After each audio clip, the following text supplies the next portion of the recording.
Sebelum Anda melanjutkan video ini, jangan lupa like, komen, dan share agar kiriman ini dapat bermanfaat bagi orang lain.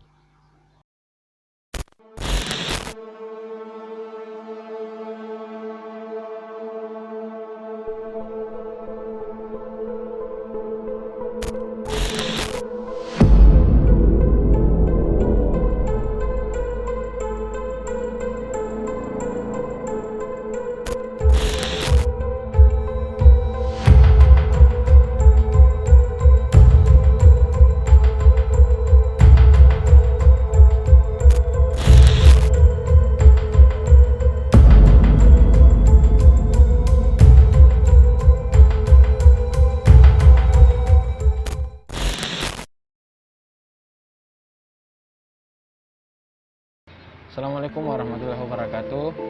Perkenalkan, nama saya Kurniawan, mahasiswa Fakultas Kedokteran Universitas Hasanuddin, angkatan 2017, angkatan Petreus.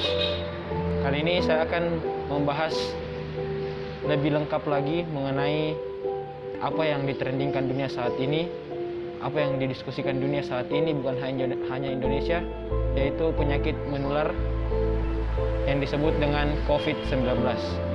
Jadi apa itu COVID-19? COVID-19 adalah singkatan dari Coronavirus Disease 19. Coronavirus Disease 19 ini adalah penyakit yang disebabkan oleh coronavirus yang pertama kali dilaporkan di Wuhan, di kantor WHO di Cina, dengan klasifikasi masuk di pneumonia tanpa penyebab yang diketahui.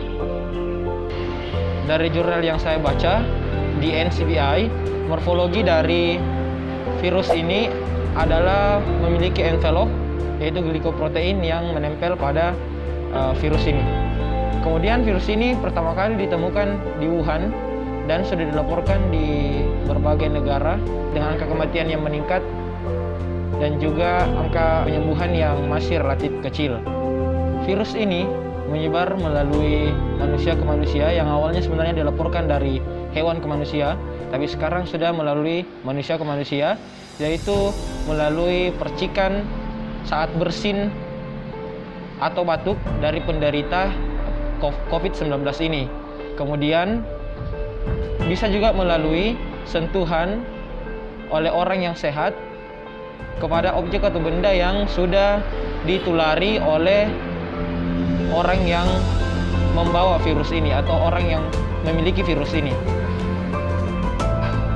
Gejala klinis yang ditimbulkan dari COVID-19 ini hampir sama dengan pneumonia, karena pertama kali penyakit ini memang dilaporkan masuk ke dalam gejala atau masuk ke dalam klasifikasi pneumonia, yaitu diantaranya adalah demam lebih dari 38 derajat, kemudian yang kedua adalah batuk kering, kemudian yang ketiga adalah bisa sakit tenggorokan, kemudian yang keempat jika sudah masuk ke fase yang lebih lama bisa menimbulkan masalah pada pernafasan atau gangguan pernafasan, yaitu salah satunya adalah sesak nafas. Selanjutnya kita membahas mengenai langkah yang diambil oleh pemerintah untuk mengatasi penularan dari virus ini, yaitu yang dikenal dengan social distancing, di mana social distancing ini adalah langkah awal yang diambil oleh pemerintah. Sebenarnya social distancing ini sudah dilakukan oleh banyak negara, yaitu menjaga jarak dari orang-orang. Ada beberapa social distancing yang diterapkan oleh pemerintah. Yang pertama adalah hindari keramaian yang berdesak-desakan karena dapat memperbesar angka risiko untuk penularan.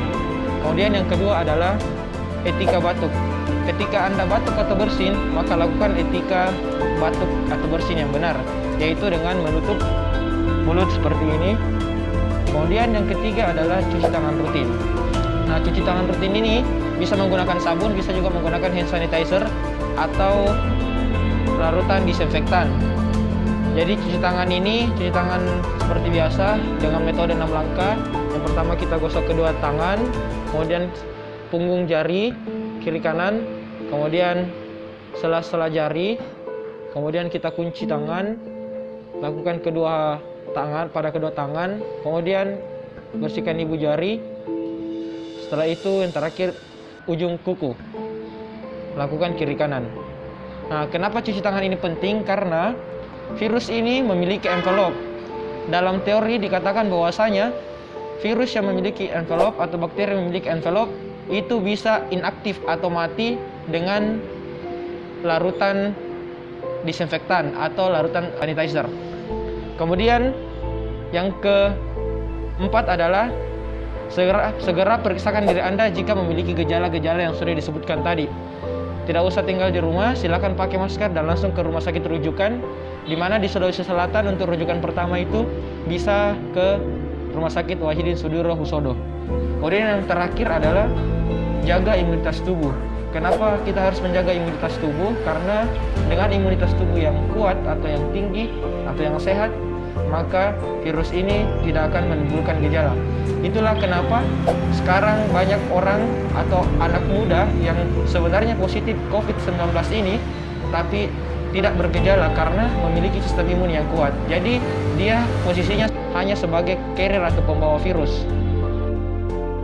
Yang terakhir, kita akan membahas mengenai Fatwa MUI dan kebijakan Dewan Pertimbangan Masjid Indonesia. Karena agama saya adalah agama Islam, maka saya akan menjelaskan dari segi agama Islam saya. Yang pertama, terkait mengenai sholat Jumat. Dalam Fatwa MUI dan dalam surat edaran Dewan Pertimbangan Masjid Indonesia, dikatakan bahwasanya apabila suatu daerah sudah dinyatakan ada positif COVID-19 ini, maka tidak diwajibkan untuk sholat Jumat dan diperintahkan untuk sholat menggantinya dengan sholat duhur di rumah masing-masing untuk memperkecil angka penularan.